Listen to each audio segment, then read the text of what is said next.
Welcome back to another geometry puzzle. Today, we are looking at a right-angled triangle with some very unusual side lengths. Instead of regular numbers, the sides of this triangle are represented by different powers of x. Our base is x, our height is x squared, and our hypotenuse is x cubed. Our goal? Find the exact value of x.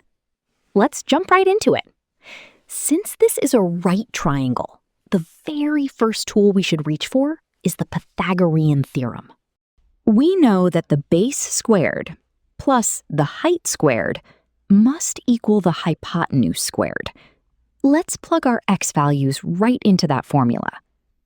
We get x squared plus the quantity x squared squared equals the quantity x cubed squared.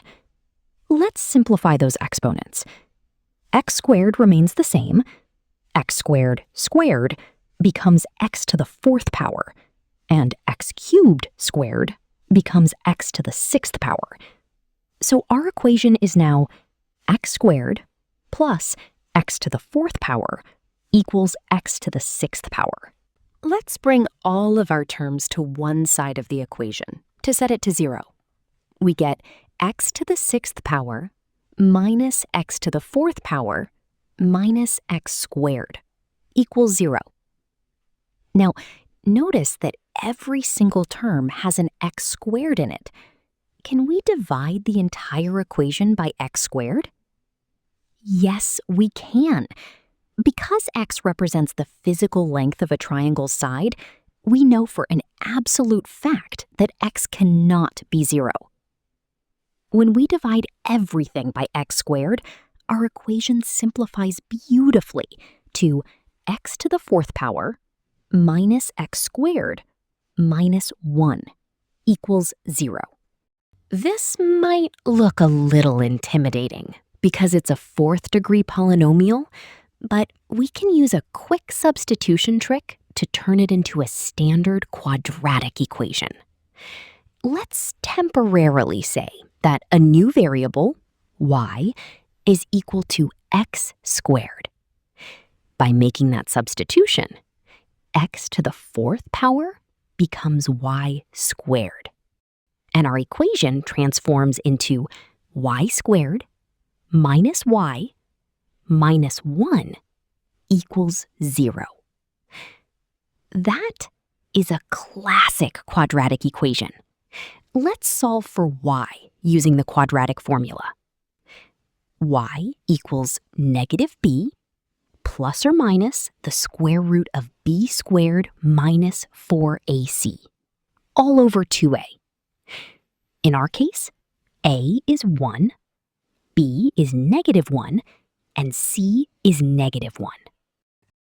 Plugging those in, we get y equals 1 plus or minus the square root of negative 1 squared minus 4 times 1 times negative 1, all divided by 2. This simplifies to y equals 1 plus or minus the square root of 5, all divided by 2. So we have two possible answers for y. Y equals 1 plus the square root of 5 over 2, or y equals 1 minus the square root of 5 over 2. But remember what y actually represents. Y is equal to x squared. And since x is a real physical length, x squared must be a positive number. If we look at our second option, 1 minus the square root of 5 over 2, the square root of 5 is larger than 1, which means that entire fraction would be negative. So we must throw that option out completely. This leaves us with only one valid possibility. X squared must be equal to 1 plus the square root of 5, all divided by 2. By the way, you might recognize that beautiful number. That is the famous golden ratio. Finally, to find x, We simply take the square root of both sides. And again, since x must be a positive length, we only take the principal, positive root. Our final exact answer is x equals the square root of the quantity 1 plus the square root of 5 divided by 2.